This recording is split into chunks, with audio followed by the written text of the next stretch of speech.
Right, hi everyone. I want to share with you one of my absolute, in fact no, it is my favourite vegan cashew cheese recipe.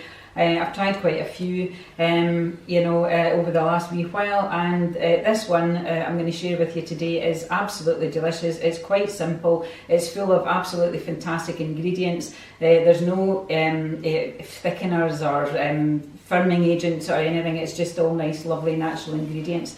You do, however, to make this need to have some kind of powerful blender. I've got a Vitamix, but any strong blender will do, because you really want to blend everything up so it's really nice and smooth.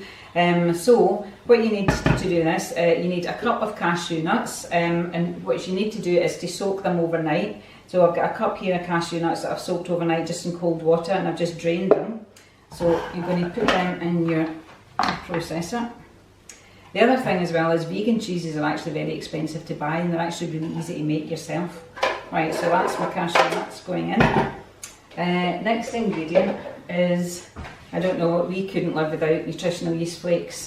These are absolutely incredible. They give things a real cheesy flavour, and they are absolutely packed full of B vitamins. They're high in protein, they've got fibre, they've got zinc, they've got iron. They're absolutely amazing, and you can buy these. It's $3.15 for one of these from Holland and Barrett. Most of the health shops have them. In fact, even Aldi had them recently. So I'm going to add 2 tablespoons of nutritional yeast.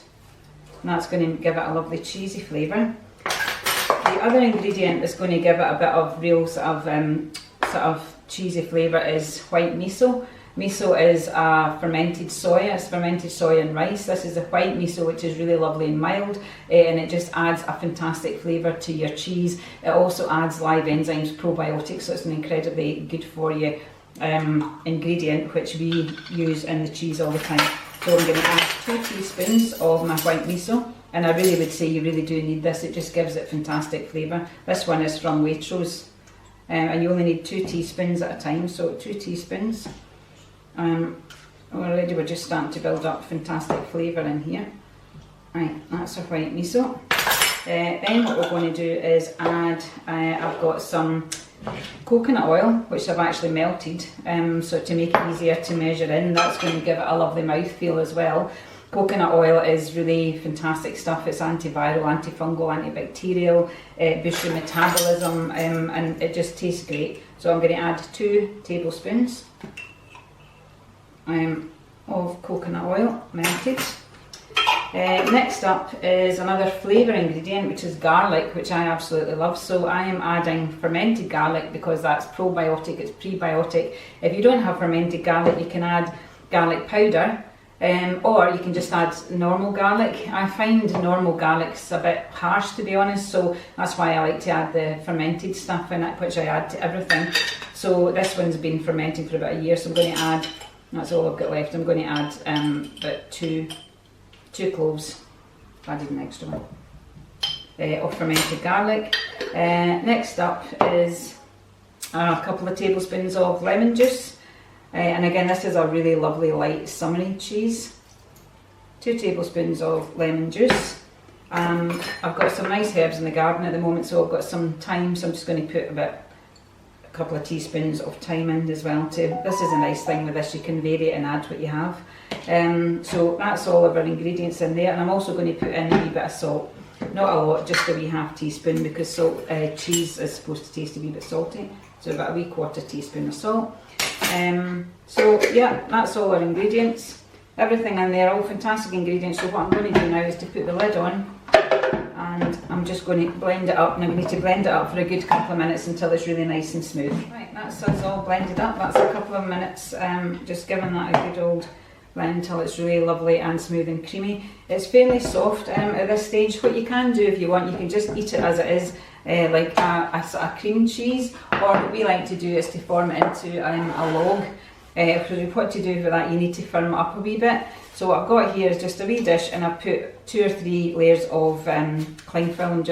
I'm going to put the soft cheese in the middle, and then I'm going to put it in the fridge to firm up, or if you want it firmed up faster, you can just put it in the freezer for half an hour. Then what you can do is it makes it easier to shape. So the problem is with these Vitamixes is actually trying to get all that delicious stuff out the bottom. Right, so what we've got is, there's all our lovely cream cheese. What we'll do is just gather up the cling film. As I say, it is quite soft at this point, so you want to just gather it all up. You can do it, what I did at Christmas actually was I made this into a wee ball and studied it all with cranberries, which was really nice. But at the moment we tend to either eat it as it is, or we do it into, we roll it into like a log. So you've got a wee ball, and again it feels really quite soft, so what I'm going to do with that is put it in the fridge, or if I want to do it in a hurry, I'm going to put it in the freezer for half an hour, and then I'm going to come back and take it out. I'm going to put it into a log shape, and I'm going to roll it in herbs, or you can roll it in lemon zest or nettle seeds, herbs, whatever you have. So I'm just going to go and pop that in the freezer, and I'll be back and show you how to roll. Right, so my cream cheese has been in the freezer. I actually left it in a wee bit too long, it's going to be a bit hard. But what I'm going to do is just take the cling film. In fact, it's quite handy to keep the cling film on, and then you can just roll it. It looks really quite nice if you roll it into a wee log. As I say, you can either just put it in the fridge. It is really soft, so you do need to keep it in the fridge. So if you take that off, you can see there's a nice,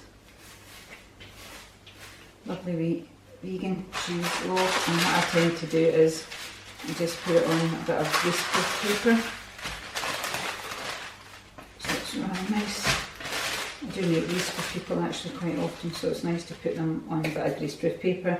And you can see that we've got the nice thyme coming through there. What I'm going to do is put some lemon zest just on the top, because that's really nice. And this is a lovely sort of fresh lemony cheese. You can put any kind of herbs you like. I've got some foraged nettle seeds here as well, so I'm just going to put some. Oh, it smells lovely, it's so lovely and fresh. And again, if you want, you can just roll it so that it's totally covered in the herbs and lemon, but it's a really lovely wee cheese, and it's our absolute favourite. That will keep in the fridge probably about a week to 10 days, never lasts long for us because we just eat it, it's so delicious.